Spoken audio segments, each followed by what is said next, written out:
All right. We're live. Okay. Well, actually, we're not live, but we're being recorded right now. This is really, really fun. I'm in downtown Chicago, and I'm with Andy Cook, who's an old friend from Chicago. We used to work together there, and you are now the executive director of, I want to get the name exactly right, the Billy Graham Evangelistic. Nope, so it's Wheaton College, Billy Graham Center. Okay, yeah, all right. And I went to Wheaton College. I was there when they were building the Billy Graham Center. Okay. At that time, if you were a male student, you couldn't graduate from Wheaton unless you could preach like Billy Graham. What a thrill it is for me to be here with you today. Wow. Thousands of people gathered together in this magnificent auditorium. I want you to come right now. It's actually not bad. I've seen terrible. worse impersonations. Yeah. Oh, thank you. I don't even try. I don't even try the impersonation. Well, this will mean nothing to any of you unless you are of a certain age. Yeah. Well, a lot of people came to Christ through Billy Graham. So they did. So for those people, it's a huge deal. And so the impersonation will matter. Yeah. Oh, and when I was growing up, his voice and kind of presence in the church and American Christianity and evangelicalism, which is a word that's largely been lost. I mean, he contributed so much to it. Yeah. So I love what you're doing now. Yeah. But there's a really fun story that I want you to tell. We've been going together through the Sermon on the Mount, and we're kind of wrapping that up and thinking about where Jesus' teachings have impacted us the most. And you have a story about your marriage. You know, Jesus taught about life in the kingdom is about more than avoiding adultery or avoiding divorce. It's really about the heart. And I loved it when you told the story. I didn't know this. Yeah.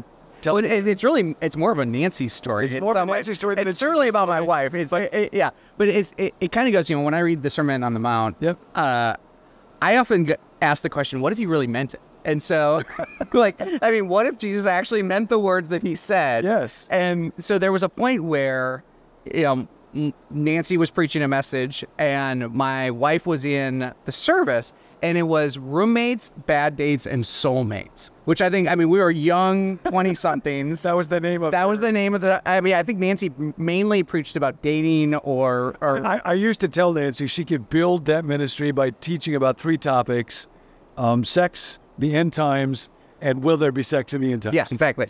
So this was one of those talks. And, to the point of what if she actually meant it? So at one point, Nancy said, hey, you need to go home and you need to write in a journal, what are your non-negotiables? Like, what do you care most about in a relationship? So that when the winds of change and you get all into it, you don't get blind to it. We've all seen this. People are like, oh, they're in love. They have no clue. They just lose their minds entirely, right? So she was trying to prevent that. And so she did she said, hey, okay, so write this all down.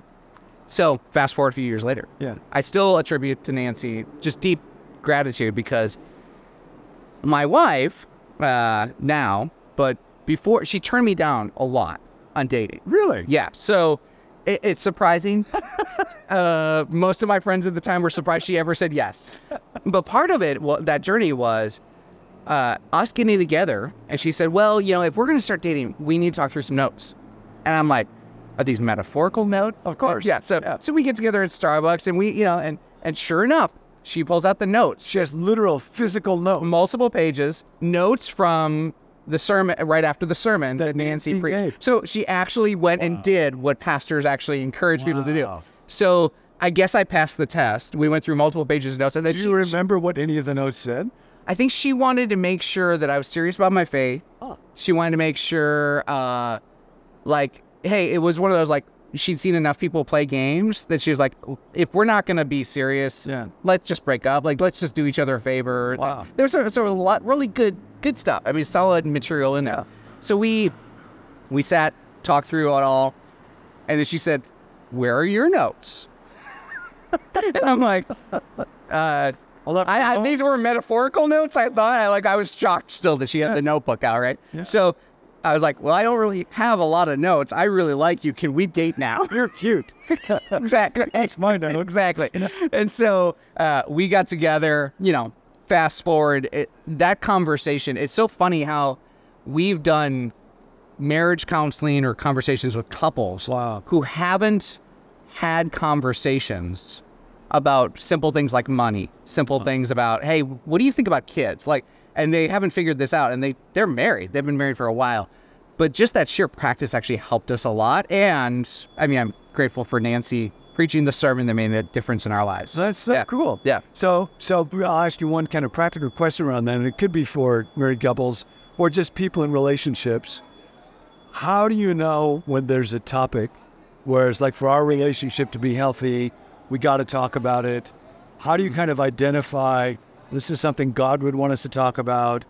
And then if you find yourself resisting, like, I don't want to do it, it might be unpleasant, it might be scary, how do you overcome that resistance? Because I think everybody will deal with that. Yeah.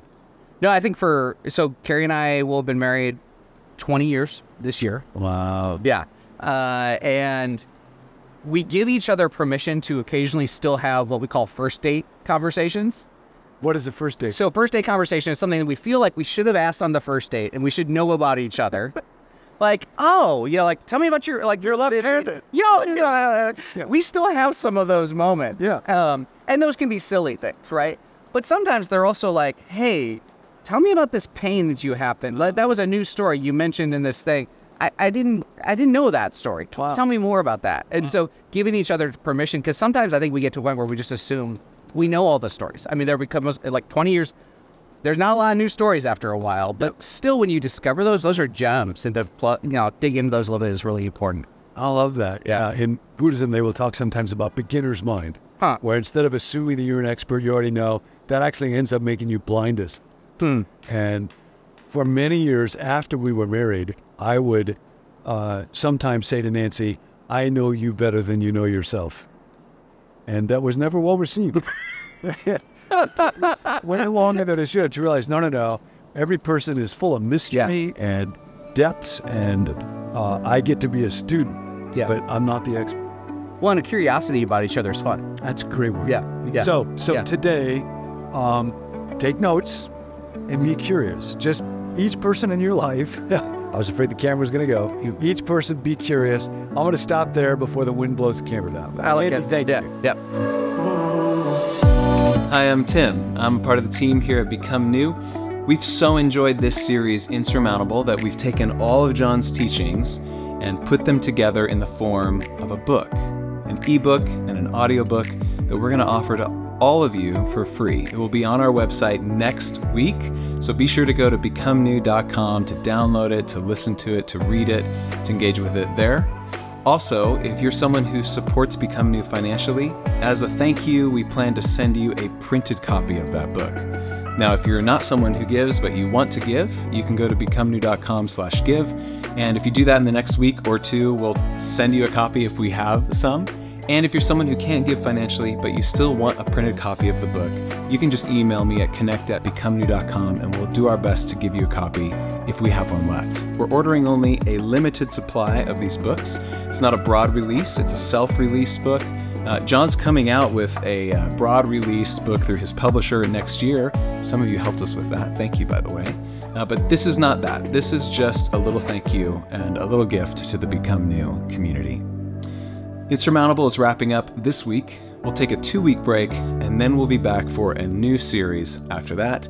Thanks for joining us. If you've got a prayer request, please text it to us so that we can pray for you. You can text it to the number 855-888-0444. There is no concern too small that God does not care about, and we would love to stand with you in prayer as you carry that burden. We love you. We're grateful for you. Thanks for being on this journey with us, and we'll catch you next time.